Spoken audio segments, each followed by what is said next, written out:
I want to assure the people of Bawku and the entire nation that the Ghana Armed Forces is committed to its responsibility of protecting lives and properties. We will not relent in our efforts to create an environment conducive to peace and security. Let me, however, serve a word of caution to all, especially those fomenting the trouble in Bawku, that their days are getting numbered. Any attack on innocent civilians or any military personnel will be considered as an act of extremism and will be met with the deliberate full strength and resolve of our forces. There will be no safe haven for those who choose the path of violence. We will pursue every individual involved and justice will be served. We will urge the youth, lay down your arms and return to the path of peace. Yada munyina sese breno do nyamunya da je na mode etie yi ne so yeda foforo nyankopon de amaye na ne ohwe metuntumi ye hyem ye ne jese ye ni bere a sebi asi wa Asantehene no ena ani bere aba Asantehene no na nam so mamahye tuntuma ehyemi se Asantehene enifa hene ewisia hene da sebre wo sebunsu sebi so sebi nyado wakra eko na ye woni mapie wo se yesua ede efa no ho na ansa na ebe paso besua no ho ade pii no ne ho nsam de edoso ye tena se ka se besua no ho ade ne achievement a edoso ye pa na ene ye hwe boko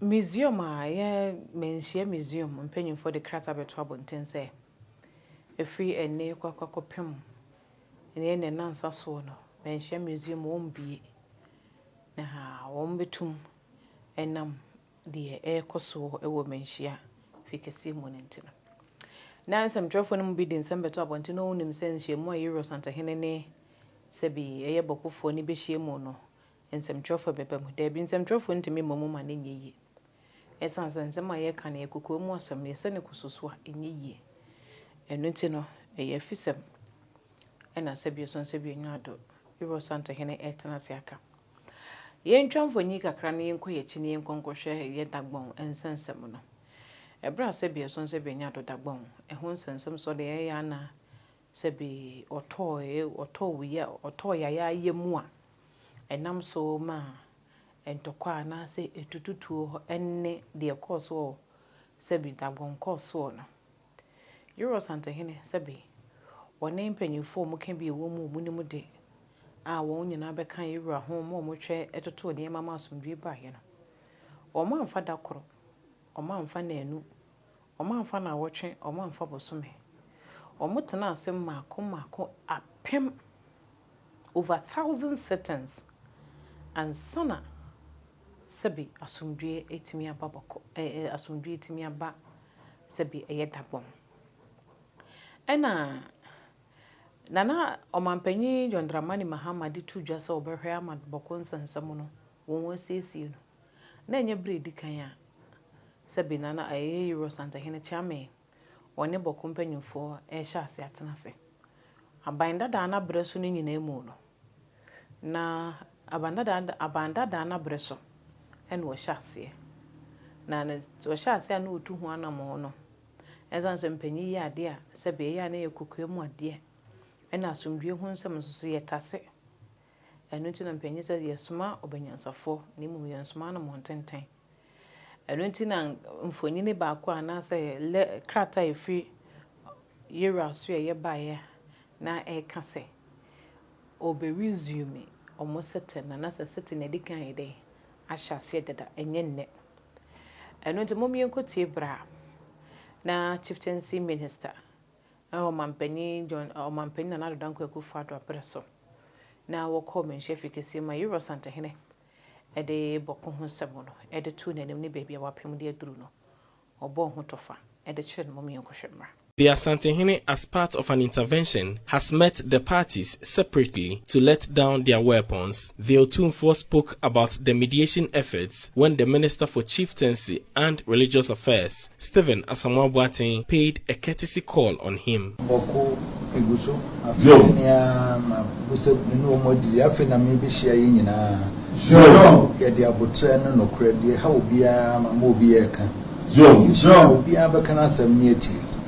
I am still on the Bawku issue. I have called all factions separately. In peace and in truth, we will sit and listen to the issues.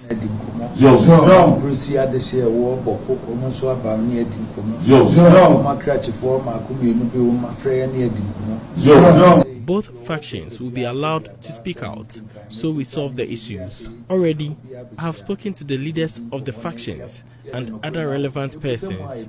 Some have submitted documents to be studied, so we will look into all of that.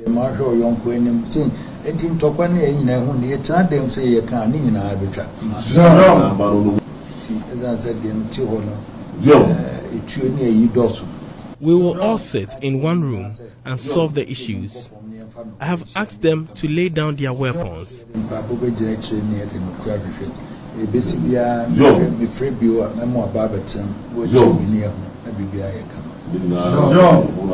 In 2019, Asantehene helped resolve the 16-year-old Dagbon chieftaincy dispute. Chieftaincy Minister Stephen Asamoah-Boateng revealed about 70% of community disturbances are traced to chieftaincy issues. He has welcomed the Asantehene's intervention in the Bawku conflict.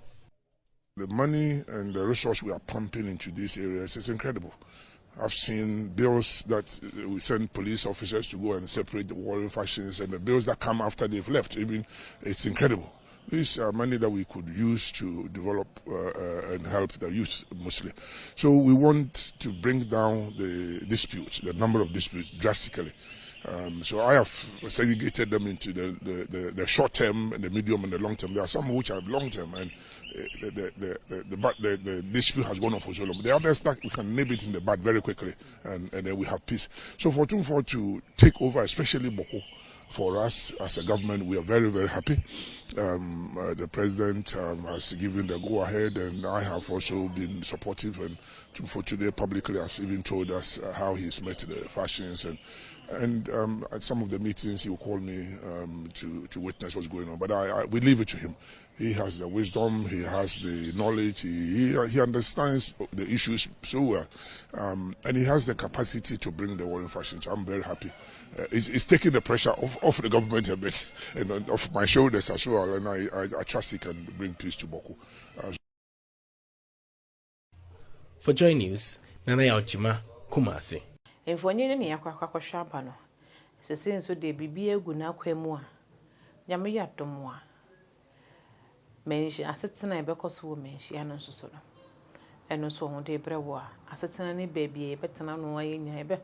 Nyina soso do. Ena yede eto afidie no soso ede ama wo no. Eno nte de kan say wa wadi nananom nsem achi ache no obehu say de ekoso wo Bawku no enye dakoro enye nanu nye nansa asem ena enye sabi yekotena so ne akan guma wi aso de dabi nananom nsem no ya ne yetaso tumi wom bibi de akire enu nti yemfiti prekope enka ne akan wi nso abua enya botere ka ema ofanu nyina ka wo adwene se de yewura kan ye no afanu nyina ka de ha wo mo se de kane no mu setie eye de no bedu bebi mu du yim anomo be no betu amasomdua sa bebi mu omaseta no moten wo dom wana sese wan ne be wura o mu mfimfin na kwambes ne be ne yidu be shin mfimfin no so ayede edi efiri ho eneti adwuma no eye maako na tipe so da ye pa ne achede pa otweda mpanyakopon ede no ache o man Ghana wona Asantehene so aba no woni ne